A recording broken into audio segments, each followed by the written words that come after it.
ایک دفعہ کا ذکر ہے، ملک کے نورستان میں ایک بادشاہ رہتا تھا جس کا نام کیفان تھا۔ اس کی 2 بیٹیاں تھیں، دونوں ہم شکل تھی لیکن ان کی فطرت بالکل مختلف تھی۔ بڑی بیٹی کا نام عریشہ تھا، وہ تیز، ہوشیار اور بہادر تھی۔ چھوٹی بیٹی کا نام مائرا تھا، وہ نرم دل، سمجھدار اور پیار سے بھری ہوئی تھی۔ جب دونوں پیدا ہوئی تو نورستان کے بزرگ پیر نے ایک پیشن گوئی پڑھی۔ اس نے کہا، 2 تاج ایک ہی وقت پر چمک نہیں سکتے۔ نورستان پر صرف اس شہزادی کا حق ہوگا جو دل اور ہمت دونوں سے بڑھ کر ہو۔ یہ بات دونوں بیٹیوں کے دلوں پر چھائی رہی۔ دونوں سوچتی تھی کہ ملک کو صرف وہی سنبھال سکتی ہیں۔ ایک سحری جادوگر ریاست کے قریب سے گزرا، اس کا نام جادوگر زرمک تھا۔ زرمک کو طاقت اور حکومت کی تمنا تھی۔ اس نے دیکھا کہ لوگ نورستان میں امن اور خوشی سے رہتے ہیں۔ اس نے سوچا، اگر یہاں ڈر اور خوف آ جائے تو لوگ اسے آسانی سے اپنا رہنما مان لیں گے۔ اس لیے زرمک نے ایک پرانا جادو سیکھا جو چیزوں کو سخت کر دیتا اور دلوں میں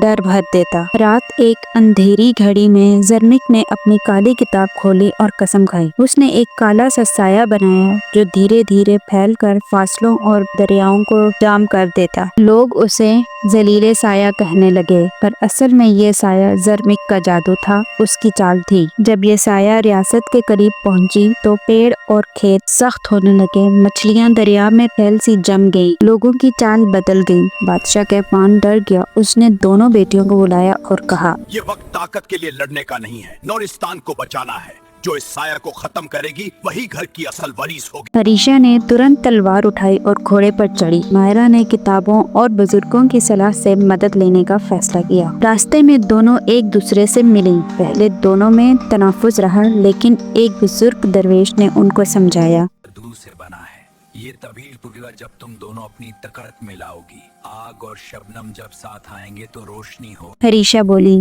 میں کسی کی مدد نہیں چاہتی، مائرا نے چھپ کر کہا، ملک کے لیے نکلی ہے، اس لیے ساتھ چلنا ضروری ہے۔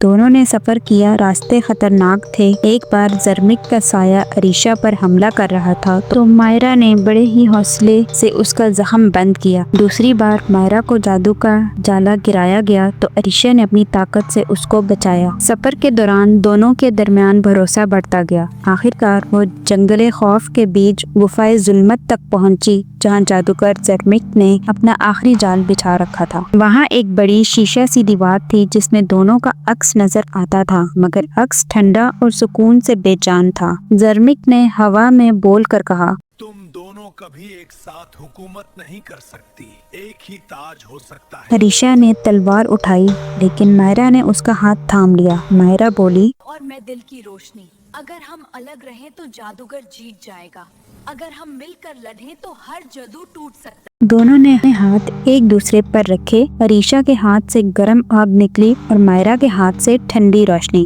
بالکل شبنم جیسی۔ دونوں روشنیاں جب ملی تو ایک تیز چمک بنی۔ اس چمک نے شیشہ کو چھیڑ دیا، شیشہ پھٹ گیا اور اندر رکھا گیا جادو کا ذریعہ زرمک کی کالی کتاب ہوا میں اڑتی ہوئی راکھ بن گئی۔ ذلیل سایہ دھیرے دھیرے گھل گیا اور سب کچھ اپنی جگہ واپس آ گیا۔ جادوگر زرمک کو لوگوں نے پکڑ لیا، اس کو سزا دی گئی اور ریاست میں اس کے جادو کے اثرات مٹائے گئے۔ نورستان کے آسمان پر 2 سورج سی روشنی دکھائی دینے لگی، ایک گرم اور ایک ٹھنڈا۔ لوگ سمجھ گئے کہ پیشن گوئی کا مطلب یہ نہیں کہ صرف ایک کو تاج ملے گا، بلکہ یہ کہ صرف ایک لڑکی اکیلی نہیں چل سکتی جب ملک کو دونوں قسم کی طاقت چاہیے ہوتی ہے۔ بادشاہ کیفان نے دونوں بیٹیوں کو گلے لگایا اور کہا، آج سے نورستان تم دونوں کا ہے، تم دونوں مل کر اس ملک کو روشن رکھو۔ عریشہ نے انصاف اور ہمت سے حکومت کی ذمہ داری لی اور مائرا نے رحمت اور سمجھداری سے لوگوں کا دل جیتا،